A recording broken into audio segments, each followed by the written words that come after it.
Na solówce się chyba coś... Twoje oczami jakiś fake. Szalo, jebać. Szalo. No i te... nie słuchaj.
one, okay. Oh, 3 minutes. Okay. Może tego, może I Am Bibi z Lajosem. Albo Life'a. O, Ja bym widział już raz. Proszę bardzo, tego.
Ladies and gentlemen, hello again, Excellencies, ladies and gentlemen.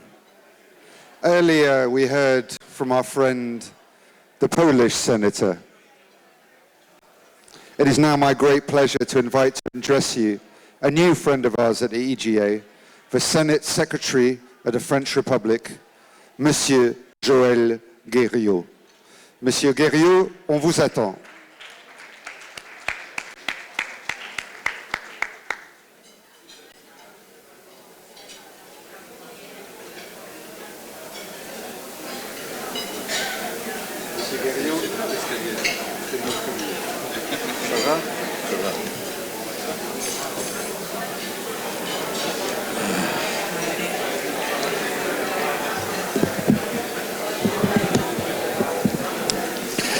Your Excellencies, dear colleagues, ladies and gentlemen.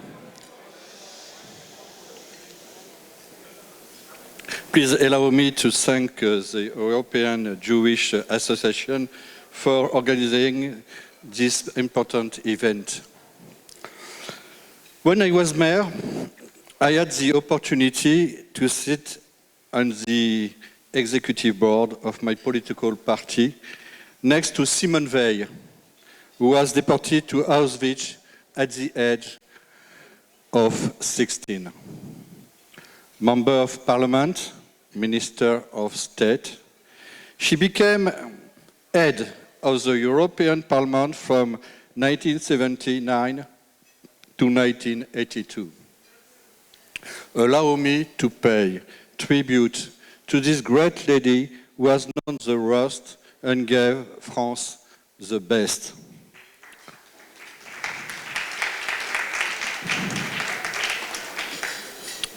In 1947, before the French National Assembly, in her testimony, about the concentration camp, she said that being a Jew is not a race.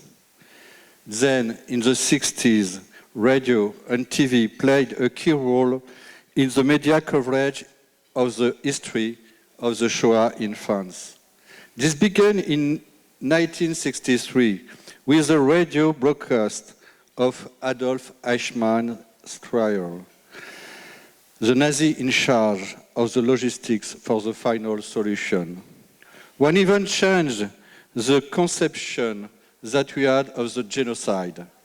It was the publication of the book France of Vichy, 1940 to 1944, by Robert Paxton. Published in French in 1973, this book put an end to the theory considering that the Vichy regime will have played a double game against the German authorities to protect the French. In 1978, an American series, Holocaust, about a German Jewish family in the spiral of the Nazi persecution, impacted the society and freed the speech of the Shoah's survivors.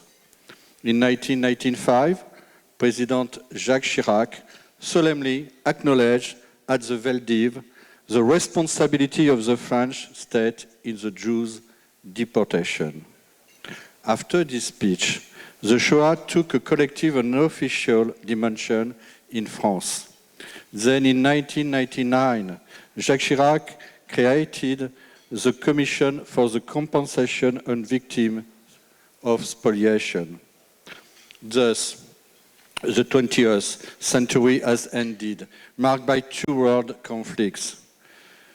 The 21st century yearned for a peaceful and tolerant era. This hope has vanished. The 11th of September 2001 attack in New York revealed a very alarming rise of a violent Islamist ideology. 3,000 people were murdered. In 2004 in France, a report by the Ministry of Education pointed a roaring rise of Islamism in France schools. It revealed an increasing negationism regarding the Shoah and the Jews. Several years later, this forgotten report came back to light following atrocities such as the anti-Semitic murders of children by the terrorist Mohamed Merah in Toulouse in 2012, or of Sarah Halimi in Paris in 2017. The extremist ideology hostile to the memory of the Shoah raises the problem of pedagogy. The Shoah is too often reduced to a moral injunction, the duty to remember, necessary but not efficient and sufficient. This year was commemorated the 80th anniversary of Babi Yar, the largest massacre of the Ukrainian Holocaust. During 2 fatal days, 33,000 Jewish victims were shot dead on September 1941 in Kiev. Today, in Ukraine, at Europeans' gateway, the neo-Nazi Azov battalion parades freely with a symbol that looks like the one of the 2nd SS Das Reich division. This is unacceptable. This hatred of Jews takes new forms. The far right considers that the Jews will remain anti-national because they put their religion before their nationality. The far left also considers that the Jews are racists who oppress the Palestinian people. And unfortunately, anti-Semitism is spreading in many other parts of our society. As a recent example, in France, anti-vaccine demonstrators were wearing yellow stars, a misplaced parallel with the Holocaust. This is also unacceptable. But there are grounds for hope. At the European Union level, new educational tools. We focus on historical and political work. Another point is to better train teachers and students in Europe in the history of Judaism. Fortunately, touching stories remind us that human beings can think with their heart. And there has been many people who risk their lives to save Jews. Among the 57 countries which have the honor of having writers among the nations, medal-winning citizens, France is the third leading country. Ladies and gentlemen, I'd like to assert before you that it is our political responsibility to be sure that in the future there will be more righteous and less oppressors in our world. Thank you for your attention.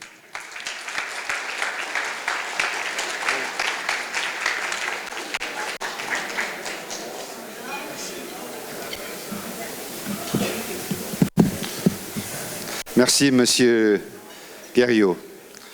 Ladies and gentlemen, this time last week, I was in Paris. We run a boot camp on advocacy for over 50 young, mainly Jewish students. As we listened to them, we quickly became alarmed, and we decided that any event talking about education would not be complete without them. And listen to their voices we must.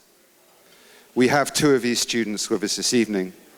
It is my great pleasure to first introduce an inspiring young Czech woman, Miss Yvonne Penka-Kova. Yvonne, please join us.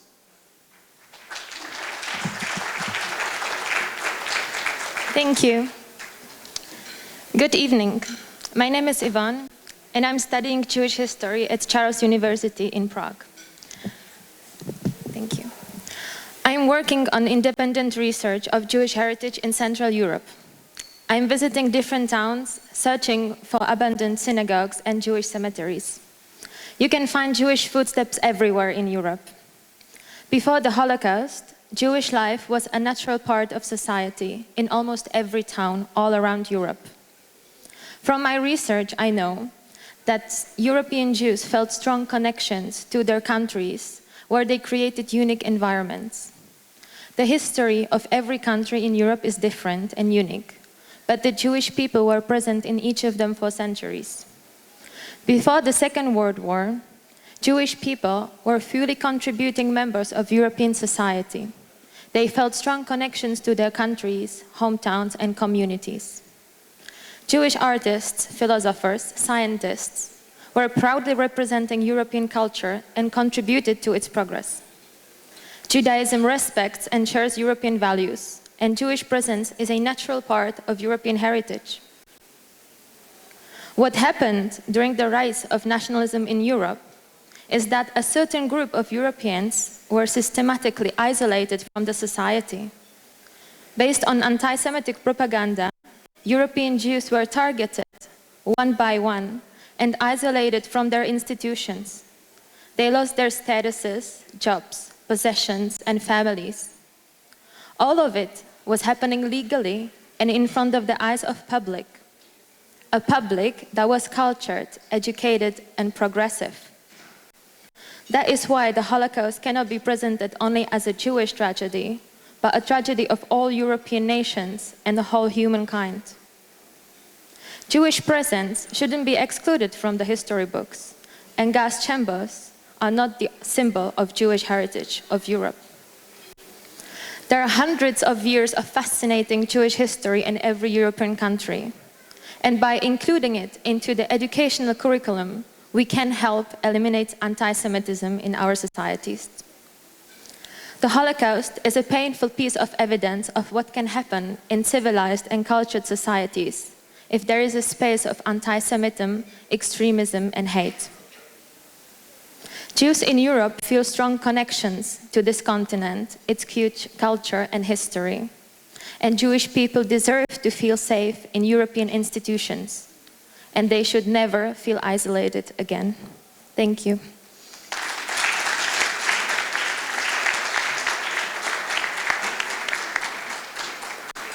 Thank you, everyone. And now, a short video from some of our students.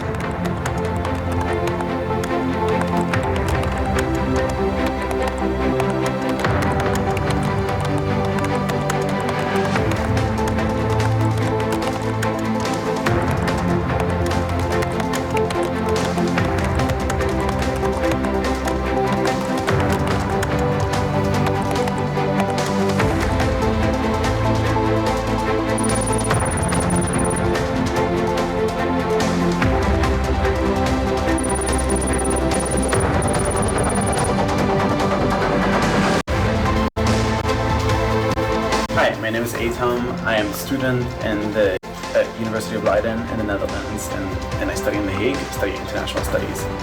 For me as a Jewish student, I experienced some anti-Semitism regarding, for example, the less operation of the vaccines, the COVID-19 vaccines in Israel, where students from my own university told me in person that Israel took away the vaccine from everyone, and basically Jews are always prioritized, Jews have all the money. In addition to that, regarding the pandemic. Hi, I'm Moritz from Austria, but I study right now in London, SOAS, University of London. I'm a master's in global diplomacy. As a non-Jewish student myself, I haven't been the victim of anti-Semitic abuse, but I've heard, since I'm very connected to the Jewish community, on numerous accounts, on numerous occasions, that my fellow students, my fellow Jewish students have become the victim of anti-Semitic abuse, and this is absolutely not acceptable. And honestly, it breaks my heart that I'm hearing stories about people that don't feel safe on campus, that don't feel safe. Hi, I'm Abel Kessler from Hungary, Budapest. I currently study at the University of Glasgow in Scotland. As an openly Jewish person on campus, I have faced anti-Semitism and anti-Zionism on several occasions. Just literally after a week I started university, I've received abuse from peers, and during my short tenure at university, we have received several complaints from other students on campus as well about anti-Semitic professors, students shouting abuse at them on campus during class, and we get no support whatsoever. Hi, I'm Michael. I'm currently studying in Sapienza. I actually used to study before in the Netherlands, but I had to switch because the anti-Semitism there was insane and my faculty refused to do anything. In fact, I got death threats and the police was even involved. And the answer of my university towards that was, don't you think you deserve it? Hi, I'm Daniel, and I study in Maastricht in the Netherlands. This